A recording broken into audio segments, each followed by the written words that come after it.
Smart learning campus में आप सभी साथियों का एक बार फिर से स्वागत है। आज हम हिंदी व्याकरण का प्रमुख टॉपिक अव्यय पढ़ेंगे, जिसमें अव्यय के साथ साथ अव्यय के सारे भेद भी कवर करेंगे। तो चलिए टॉपिक को शुरू करते हैं। अव्यय परिभाषा देखते हैं कि वे शब्द जो तीनों लिंगों में, वचनों में एवं कारकों में प्रयोग करने पर भी परिवर्तित नहीं होते हैं, क्या कहलाते हैं? अव्यय कहलाते हैं। यानी कहने का मतलब है कि तीनों लिंग यानी स्त्रीलिंग, पुल्लिंग, नपुंसकलिंग, तीन लिंग होते हैं। ये संस्कृत में होते हैं। संस्कृत में तीन लिंग होते हैं, तीन। लेकिन अगर हम लोग हिंदी की बात करें तो हिंदी में दो लिंग होते हैं, केवल स्त्रीलिंग, पुल्लिंग। हालांकि आधुनिक हिंदी में नपुंसकलिंग और उभयलिंग का भी प्रयोग होता है, किंतु इन्हें हिंदी व्याकरण में स्थान प्राप्त नहीं है। तो हिंदी में दो ही लिंग की बात करेंगे, स्त्रीलिंग, पुल्लिंग। वचन, वचन से मतलब है एक वचन, बहुवचन।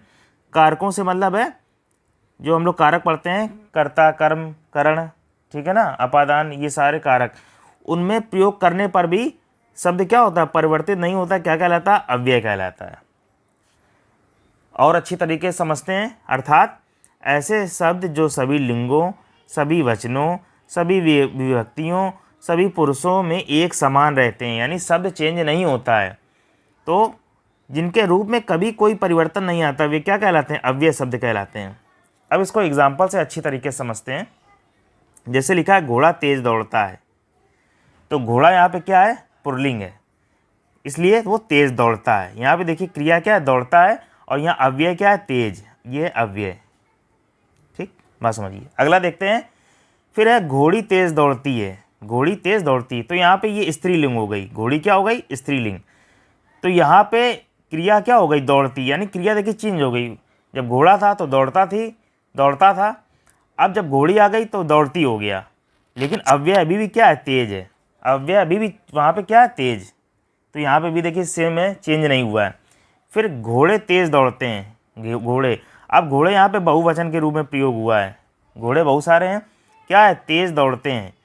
तो यहाँ पे देखिए फिर से क्रिया परिवर्तित हुई है, दौड़ते। घोड़े अगर बहुवचन आया है तो यहाँ पे क्रिया दौड़ते हो गई है, लेकिन अव्यय अभी भी परिवर्तित नहीं हुआ है। तो हमको पता चल गया है कि अव्यय तीनों उदाहरणों में क्या है? सेम है, तेज तेज तेज। इससे हमको पता चल गया है कि अव्यय जो होता है कभी परिवर्तित नहीं होता है। अव्यय जो शब्द होता है वो कभी परिवर्तित नहीं होते। ऐसे शब्दों क्या क्या क्या कहलाते हैं? अव्यय कहलाते हैं। आगे बढ़ते हैं। अब अव्यय के प्रमुखता 5 भेद होते हैं। कितने भेद होते हैं? 5 भेद होते हैं। सबसे पहले क्या होता है? क्रिया विशेषण अव्यय। दूसरा समुच्चय बोधक अव्यय। तीसरा संबंध बोधक अव्यय। चौथा विस्मयादि बोधक अव्यय। और आखिरी कौन सा है? निपात अव्यय। अब सारे भेदों को हम लोग एक एक करके समझते हुए आगे बढ़ते हैं। तो सबसे पहले क्रिया विशेषण अव्यय, इसको समझते हैं। जो शब्द क्रिया की विशेषता बतलाते हैं क्रिया विशेषण कहलाते हैं, ठीक है। इसके बाद अव्यय के रूप में प्रयोग होने पर इनको क्या कहते हैं? क्रिया विशेषण अव्यय कहा जाता है। इसमें कौन कौन से शब्द देखने को मिलते हैं? जैसे थोड़ा आ जाए, कहीं तिल तिल आ जाए, बस आ जाए, काफ़ी, ठीक, जरा, कुछ, हर बार, कई बार, प्रतिदिन, इधर उधर, दायां बायां, तो ये सारे क्या होंगे? क्रिया विशेषण अव्यय कहलाएंगे। जैसे एक उदाहरण समझते हैं, राम प्रतिदिन टहलता है। राम प्रतिदिन टहलता है, तो यहाँ पे जो प्रतिदिन शब्द आया है तो वो हमारा क्या होगा? क्रिया विशेषण अव्यय, क्रिया विशेषण। ठीक, ये चीज़ आपको क्लियर हो गई होगी। इसके बाद देखिए दूसरा कि राधा सुंदर लिखती है। राधा सुंदर लिखती है, तो ये हमारा क्या हो जाएगा? ये हमारा अव्यय हो जाएगा। कौन सा अव्यय हो जाएगा? क्रिया विशेषण अव्यय हो जाएगा। ठीक, आगे बढ़ते हैं। फिर दूसरा है समुच्चय बोधक अव्यय। इसको देखते हैं। तो दो वाक्यों को परस्पर जोड़ने वाले शब्द क्या कहलाते हैं? समुच्चय बोधक अव्यय कहलाते हैं। जैसे इसमें कौन कौन शब्द देखने को मिलेंगे? जैसे और आ जाए, तथा, या, अथवा, पर, परंतु, लेकिन, किंतु, किंचित, अतः, अतः, इसलिए, क्योंकि, ज्योंकि, यद्यपि, तथापि।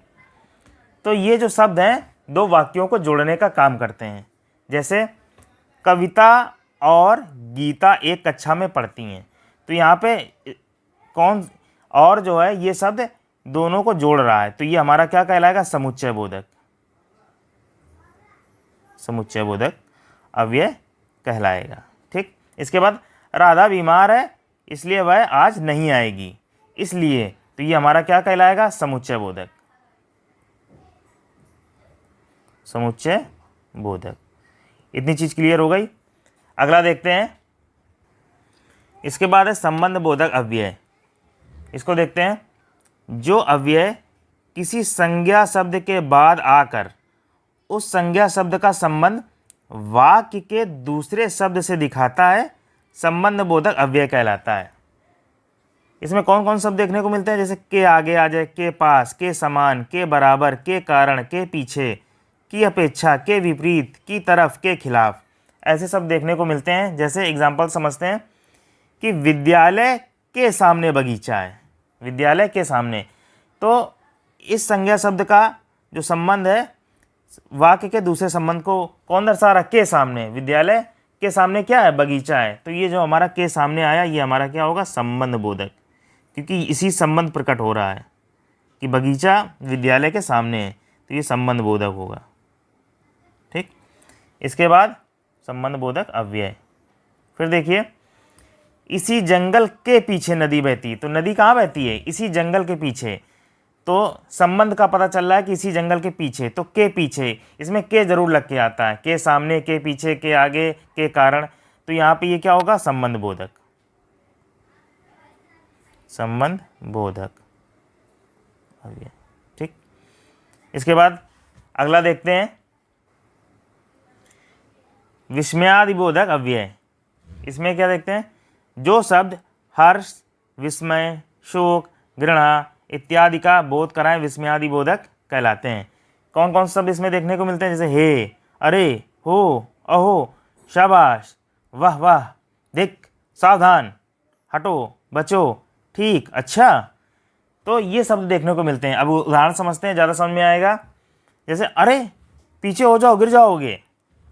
जैसे हाय अब मैं क्या करूं, तो इस प्रकार के अगर शब्द आएंगे तो वो क्या कहलाएंगे? विस्मयादि बोधक अव्यय कहलाएंगे। अगला देखते हैं।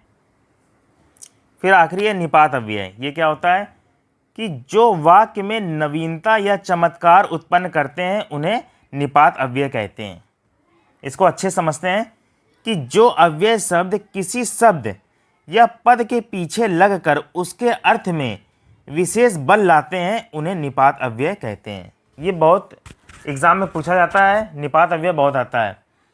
तो विशेष बल लाते हैं। जैसे इसमें क्या क्या शब्द देखने को मिलेंगे? भी, तो, तक, मात्र, भर, मत, सा, जी, केवल। उदाहरण समझते हैं। मैं तुमसे बोली तक नहीं, मैं तुमसे बोली तक नहीं, विशेष बल आ रहा, बोली तक नहीं, तो ये हमारा होगा निपात, निपात अव्यय।